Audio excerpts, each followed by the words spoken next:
तो नासिरुद्दीन शाह ने दिलजीत दोसांझ को सपोर्ट करा है एज एक्सपेक्टेड। नासिर ने कहा है कि दिलजीत नहीं जानता था कि क्या होने वाला है, और आगे दिलजीत दोसांझ की इस कंट्रोवर्सी को एक मौके के तौर पर, एक अपॉर्चुनिटी के तौर पर यूज करते हुए नासिरुद्दीन शाह ने जो कहा है उसको सुनो। नासिर ने लिखा है कि जो लोग दिलजीत का अपोज कर रहे हैं वो लोग चाहते हैं कि भारत और पाकिस्तान के बीच में कभी भी कोई डायलॉग ना हो। एक बात। दूसरी बात लिखा है कि मैं यानी कि नासिर के बहुत सारे दोस्त और रिलेटिव्स हैं पाकिस्तान में, तो कोई भी नासिरुद्दीन शाह को नहीं रोक सकता है अगर उसको किसी पाकिस्तानी को प्यार देना हो, किसी पाकिस्तानी से संपर्क करना हो, किसी पाकिस्तानी से रिश्ते रखने हो, तो नोबडी कैन स्टॉप हिम। देख रहे हो अंदर की भावना जो मन में दबी हुई थी पहलगाम टेरर अटैक से लेकर ऑपरेशन सिंदूर के टाइम पर, जहां पर एक अच्छा राष्ट्रवाद लोगों के मन में जागृत हुआ था। सब लोगों ने देखा कि पाकिस्तान, पूरा का पूरा Pakistan, not even a single जनता of Pakistan, not even their actors, खुल खुल कर भारत को गालियां पड़ी हैं, खुल खुल कर। मायरा खान जिसको काम देने के लिए यहाँ पे मारा मारी चलती है, फवाद खान जिसको एक्टिंग करवाने के लिए यहाँ के डायरेक्टर प्रोड्यूसर्स भारतीयों से लड़ते हैं, उन लोगों ने अपनी मानसिकता व्यक्त कर दी, अपना चेहरा खुलकर रख दिया कि देख भाई, वंस आतंकी ऑलवेज एन आतंकी। तो जितने भी ये पाकिस्तान परस्त लोग थे, ये लोग मुंह डर से नहीं खोल रहे थे कि अगर हम मुंह खोल दें अभी तो हो सकता है कि अभी हम पिट जाएं। लेकिन जैसे ही दिलजीत के द्वारा थोड़ा सा रास्ता मिला ना, थोड़ा सा गैप मिला कि हाँ अब यहाँ पे मैं अपना सूंड घुसेड़ सकता हूँ, तो वहां पर नसरुद्दीन शाह शुरू हो गए। सले वी नो कि तुम्हारा दिल कहाँ धड़कता है, तुम्हारा दिल किन लोगों के लिए धड़कता है।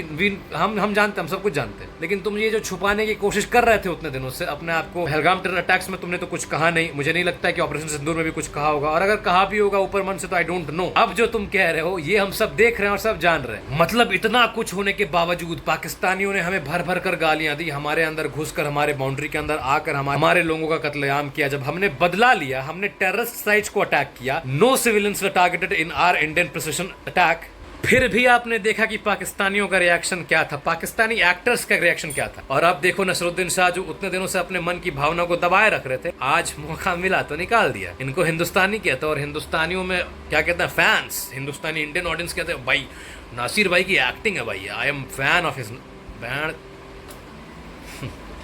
दुश्मनों को बाप बनाना बंद कर दो भारतीयों, गद्दारी कह दे। लेकिन मेरे हिंदुस्तानी भाइयों का भी क्या कहना है। मेरे हिंदुस्तानी भाइयों ने ये जान लिया है कि अपना कौन, पराया कौन, सही कौन, गलत कौन, देशद्रोही कौन, देशभक्त कौन। माँ बहने कर दी इसके पोस्ट पर जाकर, जहां पर इसने पोस्ट किया था फेसबुक में, इतनी भर भर कर गालियां पड़ी इस साले को कि इसको अपना पोस्ट डिलीट करना पड़ा। अगर तू मोरली इथिकली करेक्ट था बे, then why did you bother to delete your post, क्यों डिलीट करा।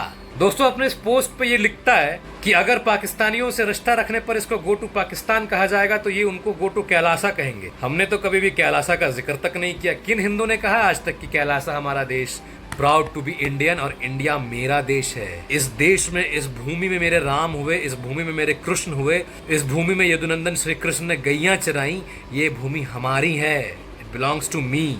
हमें कैलासा भेजोगे।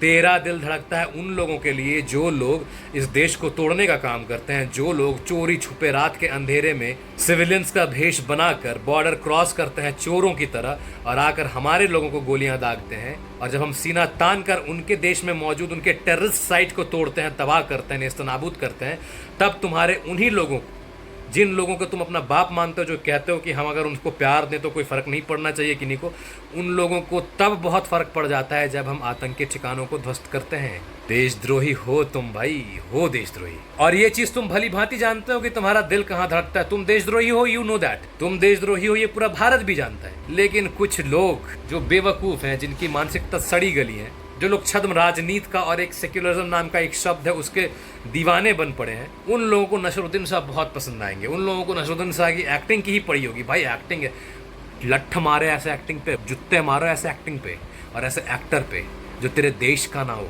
दिलजीत की मूवी सरदार जी 3 को लेकर एक पक्ष उन लोगों का था जो लोग कह रहे थे कि मूवी बन गई है तो इसको ऐसे फेंक तो नहीं दिया जा सकता, पैसे लगे हैं तो मजबूरन रिलीज कर रहे हैं। दिलजीत का भी कहना था कि जब ये मूवी शूट हुई थी फरवरी में तो सब कुछ ठीक था, लेकिन उसके बाद ऐसे हालात हो गए किसी को नहीं मालूम। तो भाई चंद पैसे तुम्हारे लिए तुम्हारे देश से बड़े हो गए।